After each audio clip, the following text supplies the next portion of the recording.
शिव भक्तों के लिए हम एक बार फिर लेकर आए हैं सच्चे शिव भगत की कहानी। इस वीडियो में सुनेंगे। कृपया करके हमारे YouTube channel UV moral story को सब्सक्राइब करें।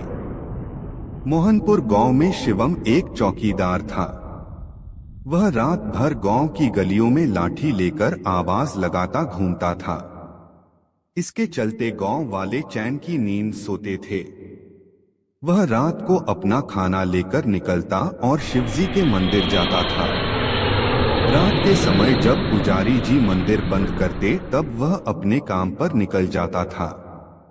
एक दिन पुजारी बाबा ने उससे पूछा, पुजारी शिवम, यह सभी गांव वाले सुबह मंदिर आते हैं और तू रात को मंदिर आता है, उसके बाद मंदिर बंद होने तक बैठा रहता है। शिवम, पंडित जी, जब तक मैं भगवान के दर्शन नहीं कर लेता मैं अपने काम पर नहीं जा सकता। दूसरा, जब तक भगवान बैठे रहते हैं मुझे गांव की चिंता नहीं है। जब ये सो जाते हैं तब मैं गांव की रखवाली करने निकलता हूँ। पुजारी, तुझे इतना विश्वास है शिवजी पर? शिवम, हाँ पंडित जी, मेरा विश्वास अटूट है। इसी तरह समय बीत रहा था। एक दिन मंदिर में एक सेठ जी आए और पुजारी जी से बोले, सेठ जी, पंडित जी मेरे कुल मैं भगवान भोलेनाथ की पूजा करना चाहता हूँ।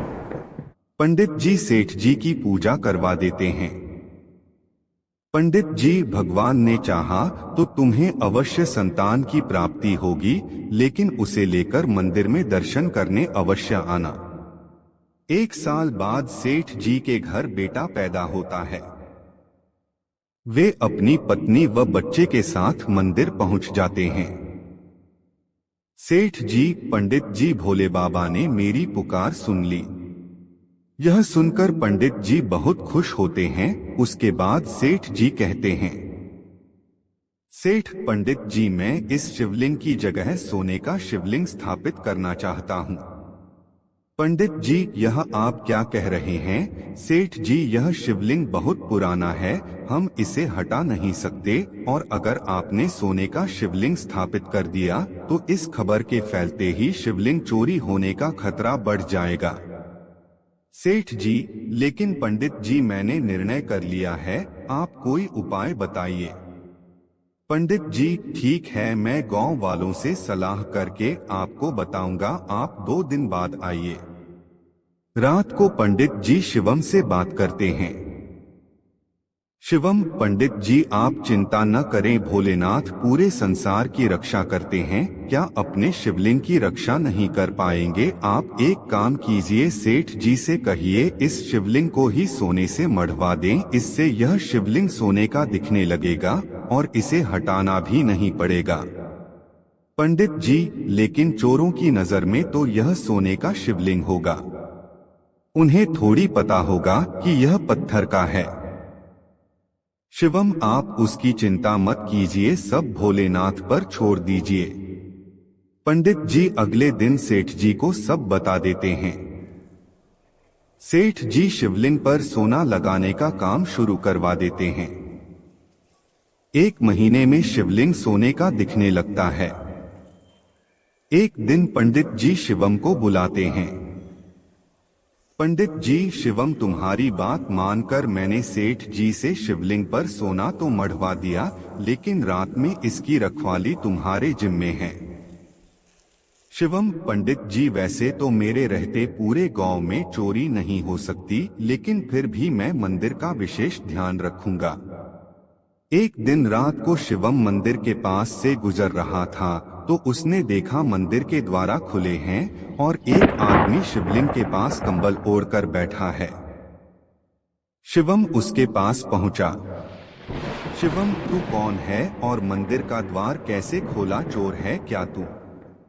आदमी, नहीं, मैं चोर नहीं हूं, मैं केवल यह सोना हटाना चाहता हूं, तुम इस सोने को ले जा। शिवम, क्या मतलब? इस सोने को क्यों हटा रहे हो? आदमी, यह सोना तुम्हारे कारण लगा है, इसलिए मैं चाहता हूं कि यह सोना तुम ही ले आजो। शिवम, आप कौन हैं और ऐसा क्यों बोल रहे हैं? तभी वह आदमी भगवान शिव के रूप में प्रकट हो जाते हैं। शिवजी मेरे और मेरे भक्तों के बीच में यह सोने की दीवार खड़ी कर दी है। मेरे भक्त जो भी श्रद्धा से अर्पण करते थे वे इस सोने पर ही रह जाता है, मुझ तक नहीं पहुंच पाता और न मेरे भक्त मेरे दर्शन कर पा रहे हैं। शिवम यह सुनकर भगवान के पैरों में गिर जाता है। शिवम प्रभु मुझे माफ कर दीजिए, मैं अज्ञानी समझ नहीं पाया, आप तक जल भी नहीं चढ़ पाया, मैं अभी इस सोने को हटा देता हूँ। यह कहकर शिवम उस सोने को हटा देता है। भगवान शिव उसे आशीर्वाद देकर अंतर्ध्यान हो जाते हैं। सुबह जब मंदिर खुलता है तो पंडित जी यह सब देखकर शिवम से पूछते हैं। शिवम उन्हें सारी बात बता देता है। पंडित जी उसी समय सेठ जी को बुलाते हैं। सेठ भगवान मुझे माफ कर दीजिए, मुझसे बहुत बड़ी भूल हो गई, अपनी जिद के कारण मैंने आपकी पूजा में बाधा डाली। उस दिन से मंदिर में पहले की तरह पूजा होने लगी। सेठ जी ने वह सोना गरीबों में दान कर दिया।